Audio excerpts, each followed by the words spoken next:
Olá, boa tarde. Meu nome é Aline Loreto Garcia, sou doutoranda em Educação na Universidade de Brasília. E é um prazer estar aqui hoje para conversar com a professora da Universidade Évora, Ana Rita, para falar das pesquisas que ela vem desenvolvendo no campo educacional e nas pesquisas que envolvem educação, desenvolvimento, saúde. Olá, boa tarde. Apresento-me para ali, não é? Para cá, né? Para cá, ok. Olá, sou a Ana Rita Matias, da Universidade de Évora, em Portugal, e é um prazer estar aqui com a Aline para esta conversa sobre educação e sobre a psicomotricidade. Professora Ana Rita, posso te chamar de Ana Rita? Só Ana Rita, tá bom. Perfeito. É um prazer tê-la aqui hoje conosco. E eu gostaria que você começasse falando um pouquinho sobre as pesquisas que a senhora vem desenvolvendo no campo da educação. Bom, a linha de pesquisa que atualmente está mais forte da minha parte é relacionada com as competências grafomotoras, a escrita propriamente dita.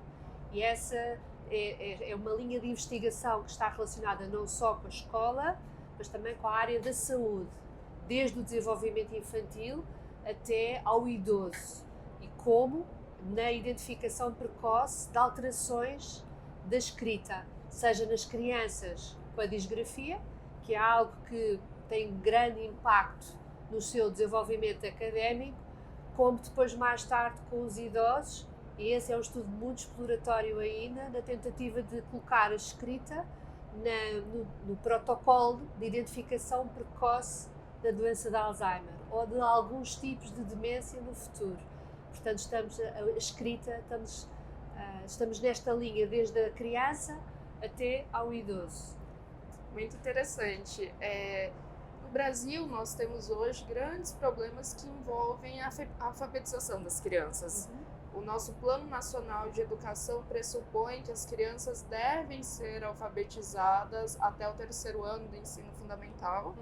E, infelizmente, entre as metas do plano, essa foi talvez a que menos tenha se aproximado, se alcançada. Gostaria que a senhora falasse um pouco sobre as suas descobertas, sobre as dificuldades que as crianças têm nesse desenvolvimento da grafia, da escrita. Suas pesquisas apontam para onde? Apontam para uma experiência do pré-escolar, que estes primeiros anos da escola maternal apontam para uma necessidade de qualidade de experiências. Não passar apenas pela repetição, ou repetir por repetir, mas sim mais algo sensorial, algo que as crianças possam sair da sala e experimentar nos seus contextos, através do movimento. E, portanto, o que tem dito, e na psicomotricidade é isto que fazemos, é o trabalho sensorial da exploração corporal, da criança ter de tomar consciência para depois passar a algo tão restrito, que é o traço. Portanto, é primeiro explorar o movimento do corpo, em geral, para depois passar para o movimento da mão. Maravilhoso. E a senhora disse que estuda não apenas a infância, mas também a questão dos idosos. Sim. Também relacionada à dificuldade da grafia ou a questão do idoso já é uma outra questão? Não, isto surgiu há uns anos com um desafio de um estudo que li e que me pareceu muito interessante. Como eu já estava a trabalhar na identificação do diagnóstico da disgrafia nas crianças, com modelos matemáticos e inteligência artificial, pensei que poderia ser útil passarmos para o mesmo modelo ou modelo semelhante de algoritmos para os idosos. E nos idosos, qual é aqui o raciocínio, o racional? É que em alguns tipos de demência, não em todos, há alterações do movimento em estádios precoces. E nós sabemos que a escrita é um movimento, então pensei que, vamos ver se a escrita pode ser incluída no protocolo que tenta identificar essas demências. O que é que acontece? Hoje em dia, as demências, para fazer o diagnóstico da demência, o diagnóstico é muito demorado, é caro, e portanto a ideia, e por isso temos uma equipa multidisciplinar, com neurologista, psiquiatra, pessoas especialistas em controle do movimento, trabalho de dados. O que fazemos é tentar incluir a escrita para que seja mais um elemento fácil de aplicar numa consulta e que não seja necessário aplicar tantos outros instrumentos. Portanto, nós queremos é complementar e no futuro chegar a um protocolo de diagnóstico mais simples e barato. Eu fico pensando, tudo isso que a senhora está falando é extremamente interessante, importante, envolve as crianças, que é uma das grandes dificuldades da educação básica, que é a alfabetização. Mas eu fico pensando nas políticas públicas, né? Nessa transposição da pesquisa para aplicação em sala de aula, ou mesmo a questão do idoso, né? Sistema de saúde assumir esses protocolos. Isso já está ocorrendo em Portugal, já há um diálogo entre o governo e as pesquisas que estão sendo desenvolvidas pela senhora, ou ainda está no campo teórico? Olha, está muito no campo teórico, mas muito no campo prático, empírico. O que é que eu quero dizer? Nós temos evidências de psicometricistas a trabalhar nas escolas, que já temos conseguido feito uma mudança das práticas educacionais na escola maternal e no pré-escolar, com resultados evidentes. O que é que acontece? Chegar aos stakeholders, chegar àquelas pessoas que decidem, é difícil. Sim. Então, iniciamos agora um novo estudo com uma equipa de um laboratório colaborativo, o VocoLab. Então, o que é que fazemos? Continuamos a estudar se as crianças estão prontas ou não para aprender a escrita formal, antes de entrar no ensino formal dos primeiros anos, e eles juntamente fazem um trabalho qualitativo com os pais, educadores, terapeutas, e eles vão avaliar os custos dessas intervenções.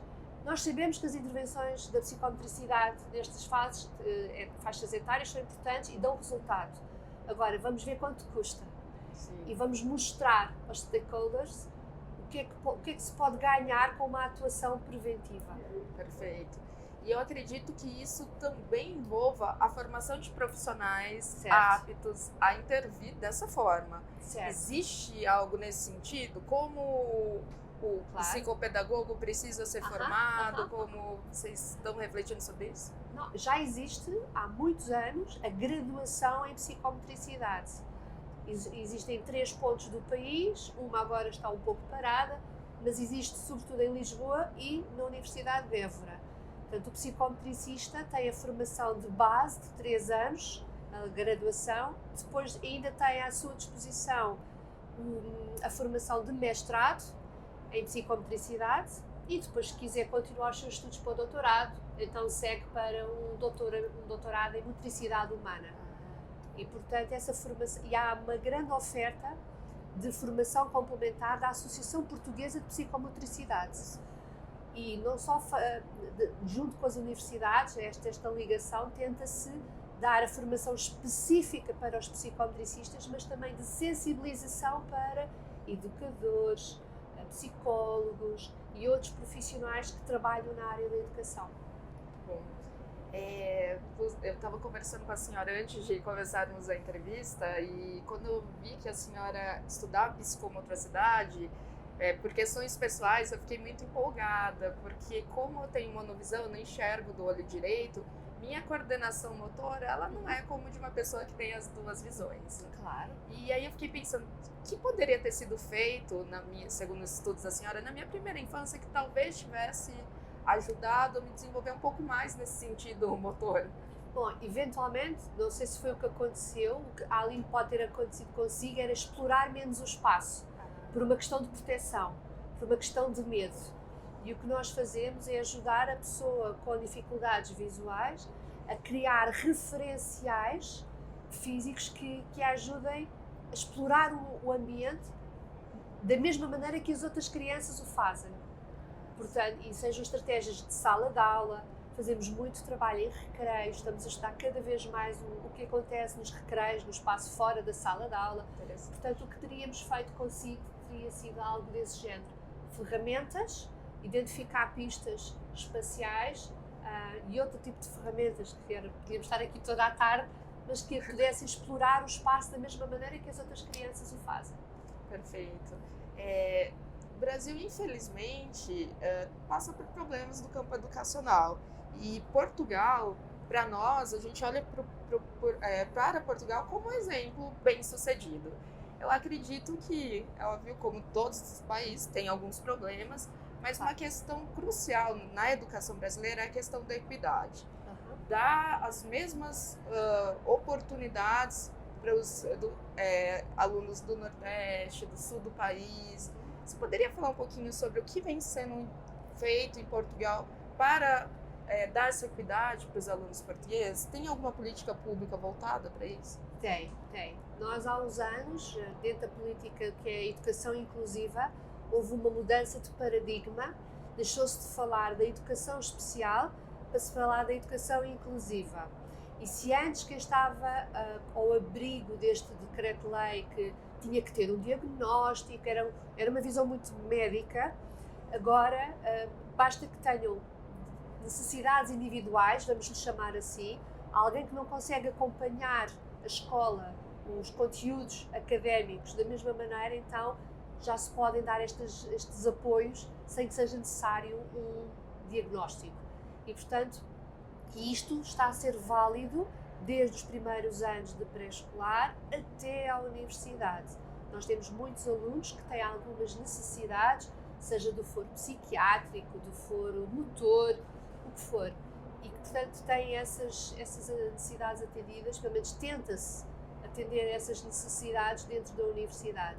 Em específico, na Évora, temos um gabinete de apoio ao estudante, onde os processos terapêuticos são acompanhados sigilosamente, mas os professores sabem que medidas é que têm que aplicar em sala de aula, sobretudo em momentos de avaliação, para que, ponto número 1, os alunos não sejam expostos pela sua condição, mas ponto número 2, tenham as mesmas condições e oportunidades de avaliação. Perfeito. Ainda voltando para uma questão que é muito cara a mim,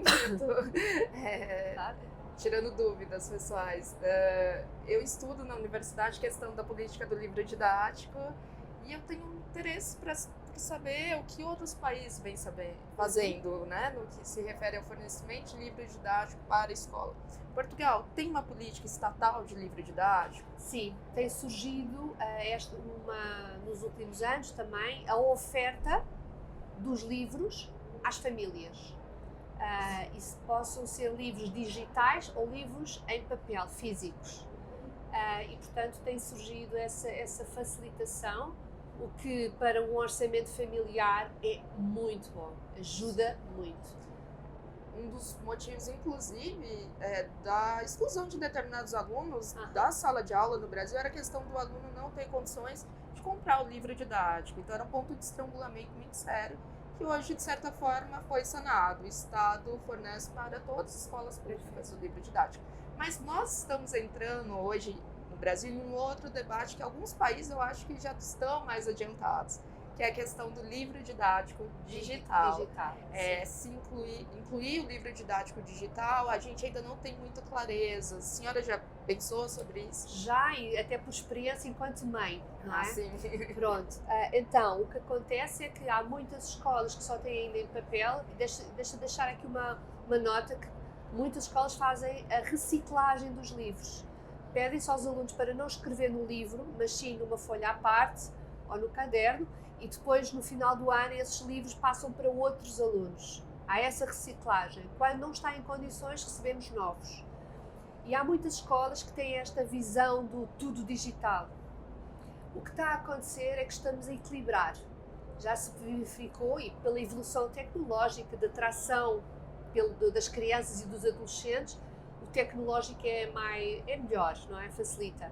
Mas a verdade é que já há escolas que abandonaram o 100% digital e estão a equilibrar com os cadernos, os manuais físicos. Também o facto de ser mais equilibrado e não ser tudo físico facilita o peso que as crianças trazem nas costas, não é? E, portanto, está aqui entre o equilíbrio entre o digital e o físico. E o que a senhora acha que é o caminho a ser seguido nos dias de hoje? Olha, Aline, até pelos meus estudos da escrita, a criança, e isto está aprovado, que a criança que faz typewriting de tecla, não é? A ativação cerebral é diferente daquela criança que escreve, faz um movimento. E, portanto, eu tenho que defender que continua a haver a escrita as crianças têm a continuar a escrever, mas não podemos abandonar esta evolução e este boom tecnológico. Uma experiência pessoal, quando eu tenho que estudar coisas que eu julgo serem mais sérias, eu priorizo o processo de escrita. Parece que ativa outras coisas no meu cérebro, parece que fica mais fixo o conteúdo, eu prefiro. Olha, inclusive eu brinco muito com os meus alunos quando dizem, é muita matéria, não vai dar tempo. Tentem fazer uma cola. Façam uma cola. O que vai acontecer é que ao fazer a cola e organizar a informação escrita num pouco de papel com o esquema, não vão precisar de cola. Portanto, o que eu digo é, hoje é a aula de cola e vamos fazer colas. É a melhor forma. Perfeito. Para encerrar, qual é, a senhora acredita, a importância de um evento como esse, que está colocando em debate avanço científico, tecnológico, educação, saúde, colocando em debate, entrecruzando, trazendo profissionais de várias áreas do conhecimento, não uma única área? Olha, aqui o Dr. Leite com a sua equipa está de parabéns. Ao início, quando eu olhava para o programa, disse, caramba, que coisa tão diversificada, tão dispersa. Sim. Mas ele conseguiu trazer aqui uma coisa extremamente importante que eu estou constantemente a defender, que é a ligação entre aquilo que são as empresas que estão aqui representadas e o conhecimento científico. Isto é extremamente importante, esta aproximação da academia com o mundo empresarial, porque só assim conseguimos raptar, vamos dizer assim, estudantes e profissionais para as empresas, mas também para fazer perceber às empresas o que é importante para o mercado. Acho que é isso. Muito obrigada. Obrigada, acho que foi extremamente rico. Toda a sorte para o doutorado. Muito obrigada. É despachar agora esses dois. E parabéns pela pesquisa. Obrigada. Fiquei encantada. Então vá. Aguardo uma visita. Obrigada.